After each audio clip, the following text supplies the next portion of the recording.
Welcome to the What to Read Next podcast. In this podcast, your host, Lori Amin, will interview published authors to chat about their work, journey to getting published, and their book recommendations. If you share a passion for books and always looking for your next read, then join us. Welcome to the What to Read Next podcast. Today we have an author interview with Hannah Orenstein. Hannah is a published author of 2 women's fiction books.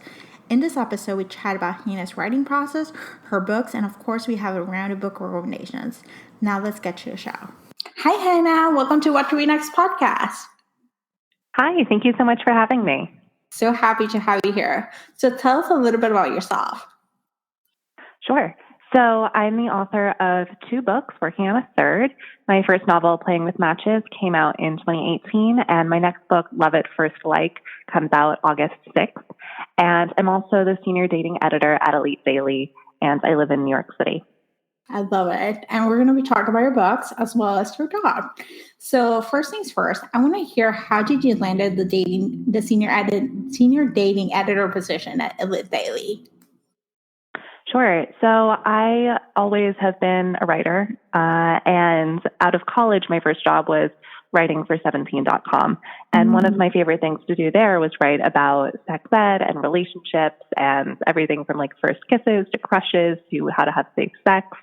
And that felt really meaningful to me, and I really connected with that work. And combined with my previous experience working as a matchmaker for a dating service, I'd really put myself in the direction of working in the dating field. And that was something that really fascinated me. I've always been really interested in how people connect, or, you know, what makes a relationship really great. So when this position opened up, it felt like such a no-brainer. That's awesome. So talking about dating, what are some of the trends that you're seeing now? Oh, that's such an interesting question. I see a lot of, think pieces going back and forth, worrying that millennials aren't having enough sex. They call it the sex recession. Cosmo recently did a really fantastic piece about how that's actually not true, and millennials are really redefining sex.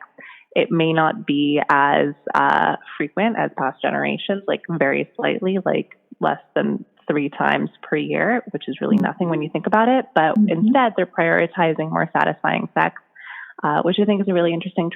Yeah. So most importantly, how does your work inform your books? Because you write about rom-coms. Yeah.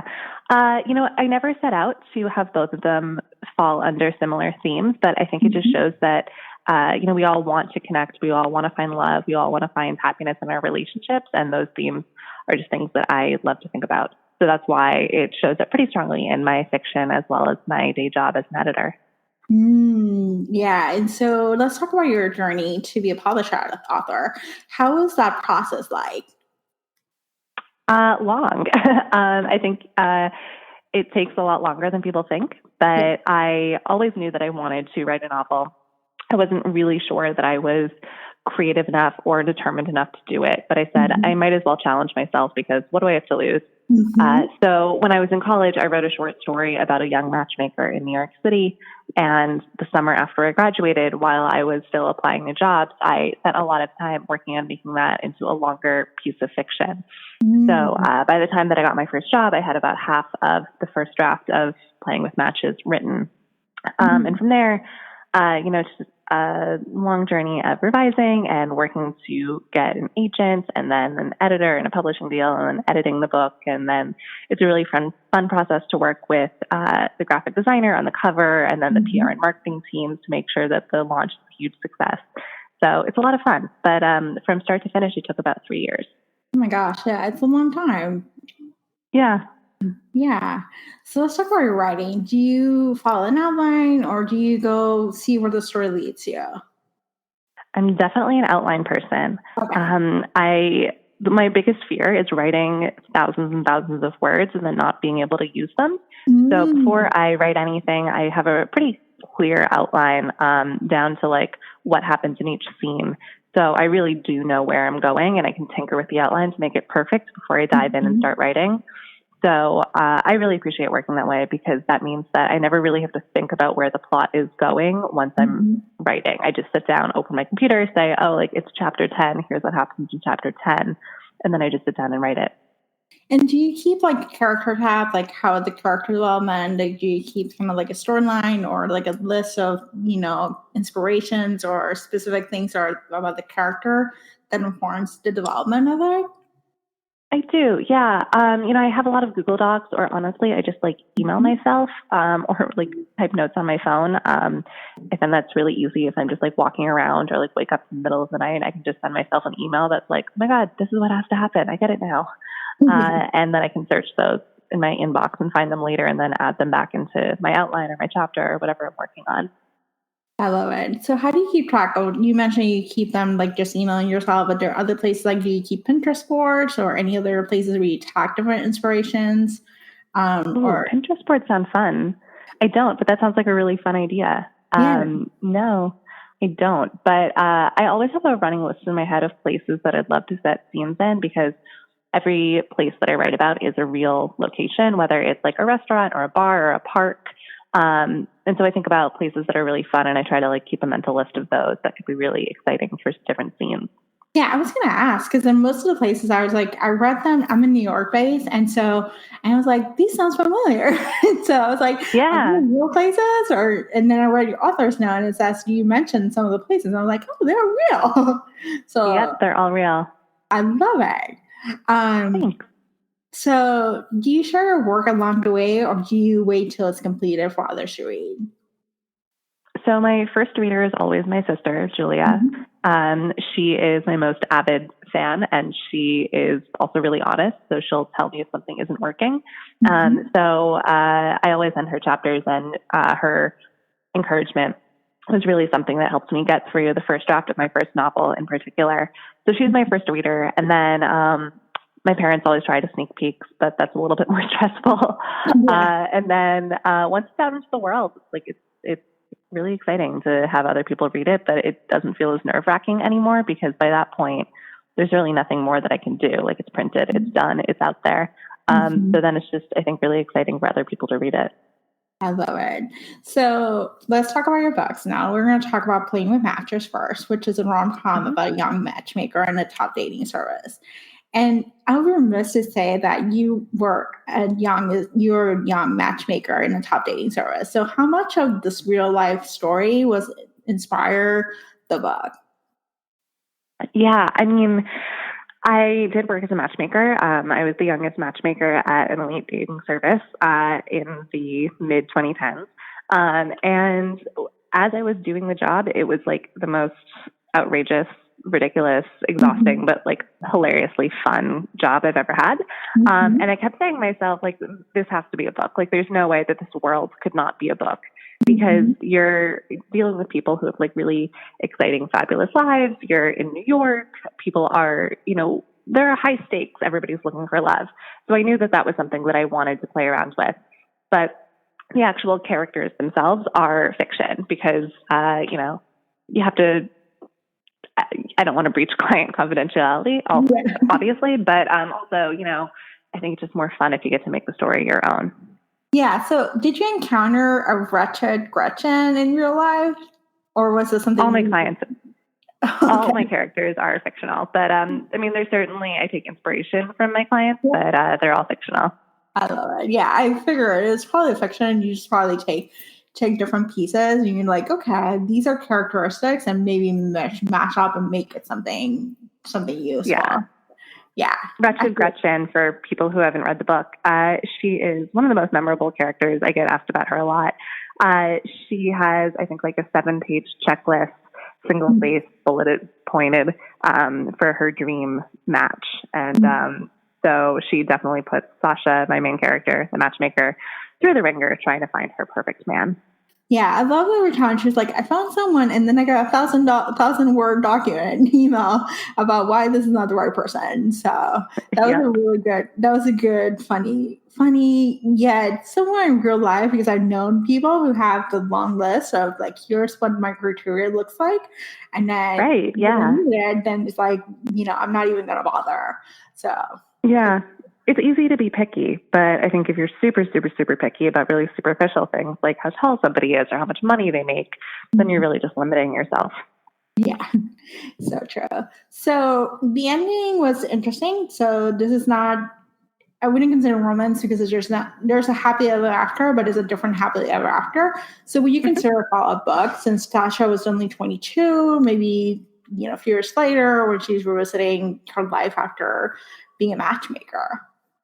Yeah, I definitely thought about what would happen with Sasha in the future. And if you read Love at First Like, she and her roommate Caroline do pop up very briefly. And that scene was really, really fun to write because I wanted to give readers an opportunity to see what they're like a few years in the future in their careers and in their love lives. I love it. All right, so let's talk about Love at First Like. I have to be honest, I actually thought, I was like, it's going to be cutesy rom-com and whatnot. But then I realized it had depth. It had it talked about issues that I was struggling with. And I was like, this is actually a really good book that I read in one sitting. So, oh, thank you so much. Yeah. So Love at First Like is about a doer who gets caught up having a fake fiancé, a fake engagement on Instagram, and it all spirals from there. So how much does the social media need to have a perfect life inspire you to write this book? That's an interesting question. I think I've definitely felt the same pressure that a lot of people feel, which is like, is this photo good enough to post on Instagram? What's the perfect caption? I work in media, so I have a lot of friends who work in social media, and hearing about the pressures that they go through was definitely really inspiring, for a person who is on social media in a professional capacity. But one thing that actually did inspire the book was not so much the pressure that I felt so much on social media, because at the end of the day, it's just Instagram. But after my first book came out, I, for the first time, was really DMing with a lot more people, most of them readers. There's just a lot more professional pressure to put myself out there in social media. And that was something that was new to me. And that got me thinking about, what it's really like to be a person who does have to use social media professionally. And of course, that led to Instagram influencers. And that's where the character of Eliza came from. Yeah, you talked about influencers and FOMO. And so why was it important for Eliza's personal conflict to that impact the story? Why was it important to touch upon that as opposed to just saying, well, I just posted here and then, it's all going to go away? Well, on Instagram, if you are a person like Eliza, you can't really just post something and then expect it to go away.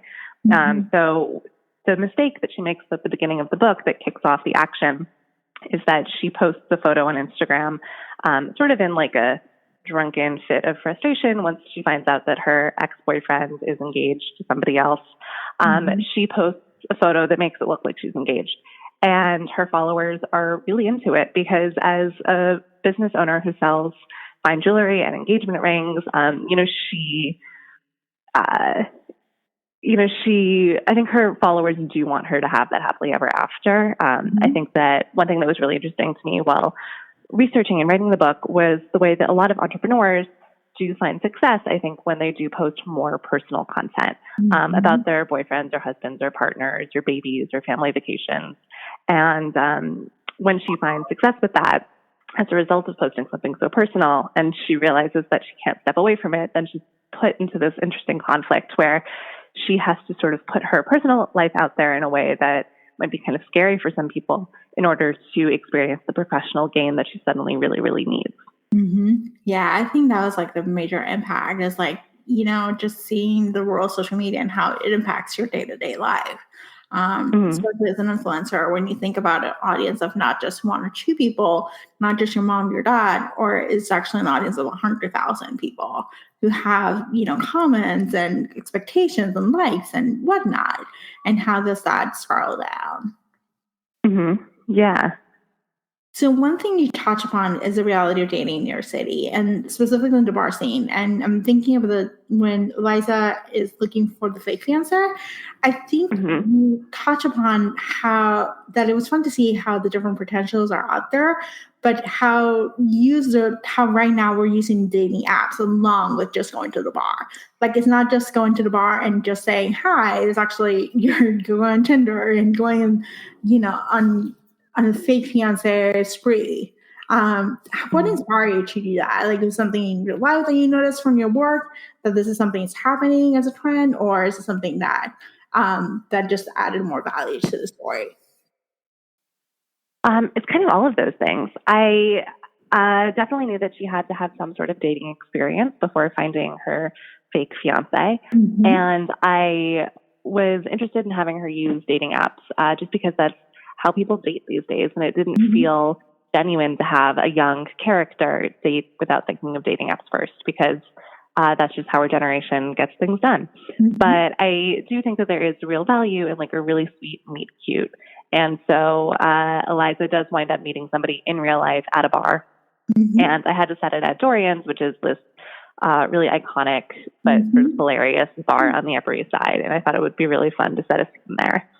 Some of the worst comments that she gets from men at the bar are things that I've heard from real men at Dorian's. So that's something you can keep an eye out for when you're reading. Yeah, I can identify because I've been a Dorian's and I've been that bar scene. And so it was something I can identify with. And at the same time, like, oh my gosh, it's like, it's interesting. I read a lot of romance, and I have to be honest, there's not a lot of talk about dating apps. So it's actually interesting to see so much resurgence of like new romance talking about dating apps, but it's something unique that you're bringing into the forefront. That's, even though it's happening in real life, there's someone in the genre. There's like the meet cute that happens, walking down the street, when the reality is like you're on Tinder swiping right or left. Along with, maybe going to the bar and maybe trying different methods to meet the right guy. Right. And I felt similarly to you. When I was writing my first book, I felt that I hadn't really seen a love story that began on Tinder or began on a dating app. And that felt to me like something was missing, which is why that my first book has a love story that does begin on dating apps. Because millennials are reading these books, but I don't know if millennials are always writing these books. We're young, we're getting up there. So it was important to me to definitely incorporate dating apps into all the relationships and all the dating scenes in my book. Yeah. So thank you for sharing. The role of friendships and sisterhood is important throughout Eliza's story. You write a great girl squad. My question is, thank you. My question is, if one of your friends came up with Liza's, conundrum, finding a fake fiance, what would you tell her? I might tell her it's not the greatest idea in the world. I would give her a book that tells her exactly why. But it's definitely hard to tell friends when you don't agree with their decisions. But this is one that I think is pretty easy to say, like, look, this clearly is not a great idea. That said, bad ideas make for great novels because they're really fun to watch the characters' mistakes unfold. Yeah, it makes a great novel, but the reality is, like, if someone comes in and is like, I'm going to get married in 6 months, but I don't have a fiance, I'm like, maybe this is not the right thing. Maybe you can read it in the book, but not in real life. So even though this is a rom-com, you touch upon entrepreneurship, both from Eliza's point of view, but also for Carmen, when she's with her startup. How much research did you conduct? Because it was spot on from my experience. So I want to know how much research did you do? Yeah, I did do some research about entrepreneurship, especially the challenges that female entrepreneurs face. And I always knew that I wanted Carmen to have that as her main arc in the book. Just because I think that so many people are interested in starting their own business. And I wanted to shine a little bit of light on what that really can be like and how difficult it can be. Even though it can be, I haven't done it, but from the looks of it, really satisfying. Yeah, that's awesome. So this is a rom-com, and somehow you were able to master having two different suitors, but not a love triangle, which is a big feat. So I want to commend you on that. But I also want to commend you on writing someone a healthy, loving relationship. So did you have a source of inspiration, or just kind of like an ideal, like this will be a healthy relationship, as opposed to just being kind of like, just romance just for the sake of romance? Yeah. That's interesting that you say that. I tried to make the two relationships in the book pretty different from each other because I think that if you've dated more than one person, you realize that you really do learn wildly different lessons from each relationship. But one reason this book was significant for me personally, as a writer of rom-coms and a writer of love stories, is that this is the first book that I wrote since falling in love with my boyfriend. And so to have that as inspiration was very sweet. Oh, that's so sweet. I love it. Well, it shows in the book, so I want to commend you on that. Thank you. So let's talk about your third book that it's coming out next year. Can you tell us? Yeah, it comes out summer 2020, the summer of the Olympics, because it's about Olympic gymnastics. Oh my gosh. So do you have background gymnastics or something you're fascinated with? I do, yeah. I was a gymnast for 15 years growing up, and I actually grew up in the same hometown as Aly Raisman, who was a 2-time Olympian. Oh my gosh, that's amazing. I can't wait to read the book next year. So thank you so much. Now let's go to the round of book recommendations. This is an opportunity for you to share what to the audience what they should read next. So it's just a quick set of questions, and we're just going to go through them. Are you ready? Yes, I am. Okay. So what's your favorite genre? Women's fiction. Okay. Who's your favorite author? It's such an incredibly hard question because I fall in love with so many really talented authors. But one person I'm really loving right now is my friend Andrea Dunlop. Her book, We Came Here to Forget, is out this summer. And I also really love her previous book, She Regrets Nothing. They're both huge page turners, and they're really different from each other. One's more of like a family drama and a mystery, and the other is really about New York City's socialites. So they're both really fun and secretive and mysterious and interesting in different ways. I love it. I actually have her upcoming book in my queue, so I'm going to read it this weekend. So thank you for the recommendation. It's so good. So what are your top 3 favorite books of all time? Or if you want, you can say books you read this year. So it's up to you. So one recent one that I just read last week was Red, White, and Royal Blue by Casey McQuiston. So good, so charming. For those of you who don't know, it's a queer YA rom-com about the son of the first female president of the United States and the Prince of England, and it's super sweet and charming. I laughed so many times. An old classic that's a favorite would be Fear of Flying by Erica Jong. And this is, I guess, also royalty themed. But the first book that I read that really made me think that I could become an author was The Royal We by Heather Cox and Jessica Morgan, which is also just completely delightful. And it's kind of like fan fiction for Will and Kate's relationship, if you're into that. I know. I love The Royal We. I feel like Red, White, and Blue and Royal We are kind of like my companion novels of all things royalty. Like, they're just so good. Like, I'm for the sequel that's coming out next year. I'm really excited. Yeah. What has been one book? I recently read The Fever by Megan Abbott, and it was creepy and delightful. And what is your go-to book recommendation? Ooh, I would have to say maybe The Knockoff, which is by Joe Piazza and Lucy Sykes. And I feel like it has sort of something in there for everybody. It's a career drama. It's a book set in New York City, if you love those. And it's just really funny and really smart. I love it. Tell us where we're going to find you online. So I'm on Twitter and Instagram at Hannah Orenstein, HANNAHORENS. Awesome. Thank you, Hannah, for being on the show. Thank you so much for having me. It was great talking to you. Thank you, Hannah, for a great interview. For show notes and a list of books mentioned in this podcast, please visit whattoreadnextblog.com. Thank you so much for listening. We'll be back next week with another author interview. Have a great week.